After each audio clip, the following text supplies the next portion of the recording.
వనపర్తి జిల్లా కేంద్రంలో ప్రతిపక్షంలో ఉన్న నాయకులు ప్రజా జీవితంలో నిలదొక్కుంటారు. ప్రజా సేవకు అధికారమే పరమావధి కాదు. ఓటమి గెలుపుకు నాంది. నైరాశ్యం వద్దు. నిత్యం ప్రజలలో ఉండండి. నాయకులను కార్యకర్తలను కడుపులో పెట్టుకొని కాపాడుకుంటాం. ఓడిన అభ్యర్థులను ఓదార్చి ధైర్యం నింపిన నిరంజనుడు మాజీ మంత్రివర్యులు సింగిరెడ్డి నిరంజన్ రెడ్డి ప్రజాస్వామ్యంలో నాయకుల పాత్రకు స్ఫూర్తినిచ్చారు. మున్సిపల్ ఎన్నికల్లో ఓడిన అభ్యర్థులను ఇంటింటికి తిరిగి ఆప్యాయంగా పలకరించి కుటుంబ సభ్యులకు మనోధైర్యాన్ని కల్పించారు.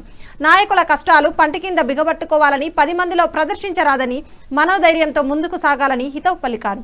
రాజకీయాలలో మహానుభావులు ఎందరో ఓడిపోయి నిరాశ చెందకుండా ఎంతో ఎత్తుకు ఎదిగారని అన్నారు. అధికారంలో ఉన్నప్పుడు అందరూ ఉంటారు. ప్రతిపక్షంలో నా వెంట ఉన్న వారిని కడుపులో పెట్టుకొని కాపాడుకుంటా అని భరోసా కల్పించారు. పార్టీని నాయకుడిని నమ్ముకున్న వాళ్లకు భవిష్యత్తు ఉంటుందని, రాబోయే ప్రభుత్వం కేసీఆర్ది అని అందరికీ భవిష్యత్తు ఉంటుందని అన్నారు. కష్టకాలంలో పార్టీకి అండగా నిలబడి ఎన్నికల్లో హోరాహోరీగా పోరాడిన మీ పోరాట స్ఫూర్తి అభినందనీయమని కొనియాడారు.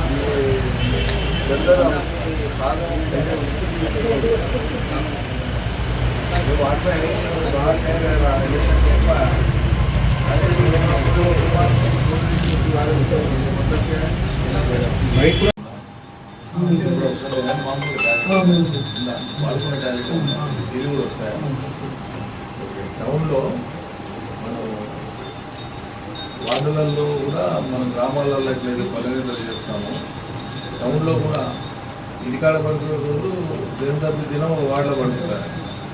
ఒక్కటంతా ఇక్కడ నైట్ గడిపి అందరూ